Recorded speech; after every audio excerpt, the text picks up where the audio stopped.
siswa-siswi SMA Abdi Sejati kelas 10. Hari ini kita bertemu lagi dalam pelajaran sejarah Indonesia dan Ibu yakin dan percaya kalau kalian masih dalam keadaan sehat dan tetap semangat belajar sejarah Indonesia bersama dengan Ibu Rika. Hari ini kita akan masuk ke materi kita yang baru, yaitu pedagang, penguasa, dan pujangga pada masa klasik Hindu dan Buddha. Nah, adapun yang akan kita bahas hari ini itu adalah teori-teori masuknya agama Hindu dan Buddha ke Indonesia. Hipotesis masuknya agama Hindu ke Indonesia, hipotesis ini artinya adalah beberapa pendapat tentang proses masuknya agama Hindu ke Indonesia. Seperti kita ketahui, agama pertama yang masuk ke Indonesia itu adalah agama Hindu dan Buddha.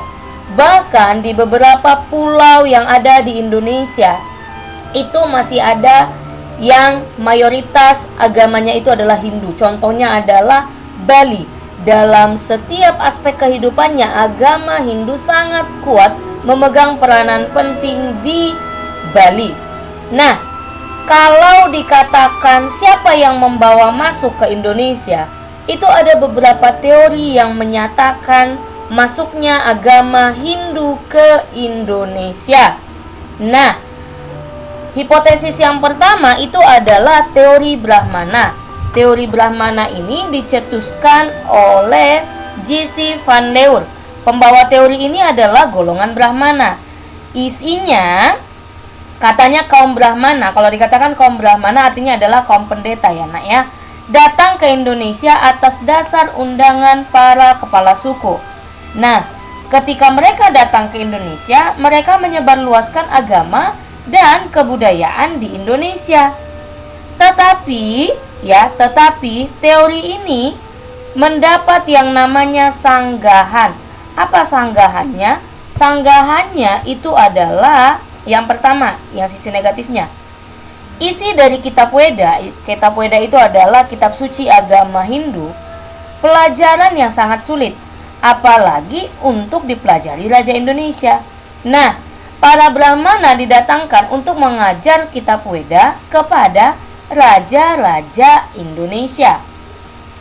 Dan kaum Brahmana itu tidak boleh menyeberang lautan. Ya. Jadi ini sanggahannya.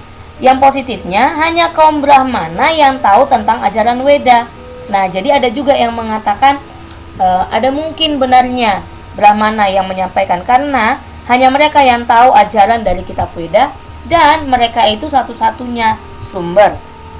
Teori yang kedua itu adalah teori kesatria.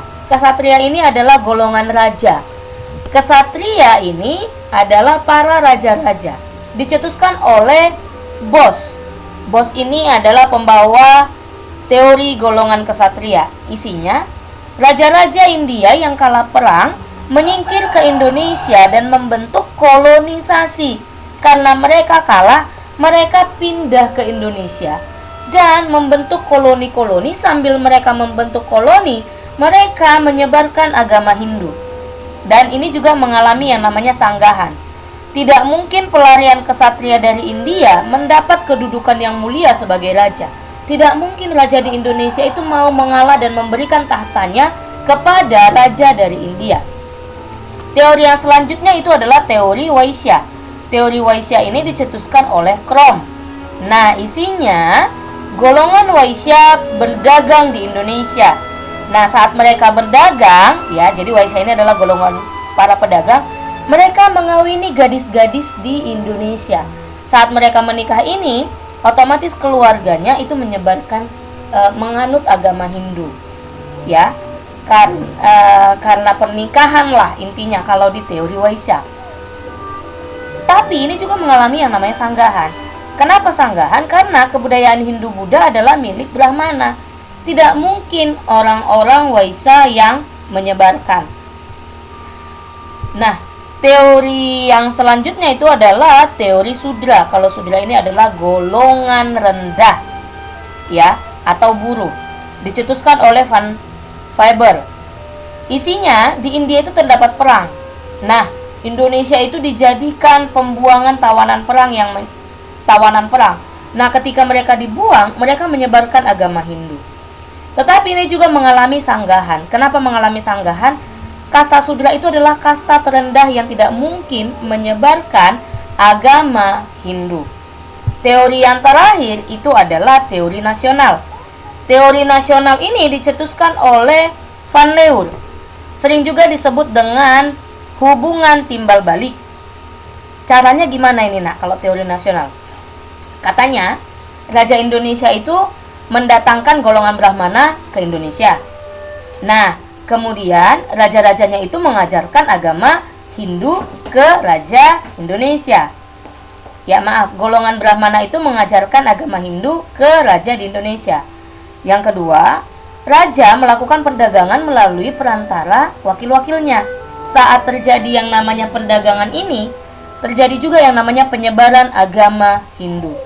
Terjadi hubungan timbal balik yang cukup lama. Jadi saat terjadi proses timbal balik inilah terjadi juga proses Hinduisasi, artinya proses penyebaran agama Hindu. Kita masuk teori yang selanjutnya itu adalah persebaran agama Buddha di Indonesia. Kalau tadi agama Hindu, sekarang kita ke agama Buddha.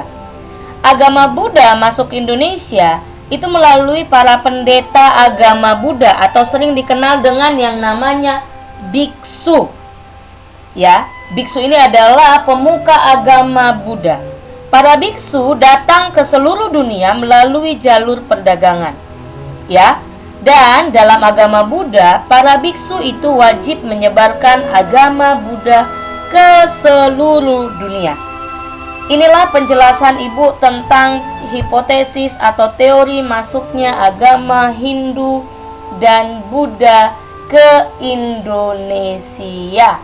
Jadi, ya, kalau ditanya mana teori yang paling benar, Bu, ya, apalagi yang namanya agama Hindu, yang paling banyak dianut itu sebenarnya tidak ada. Semuanya mengatakan bahwa itu benar, apalagi yang namanya teori hubungan timbal balik. Ya, jadi silahkan dipahami. Kalau ada yang kurang jelas, boleh kamu tanyakan kepada Ibu melalui Google Classroom. Terima kasih atas perhatiannya. Silahkan dicatat materinya. Dan tetap jaga kesehatan. Tuhan memberkati.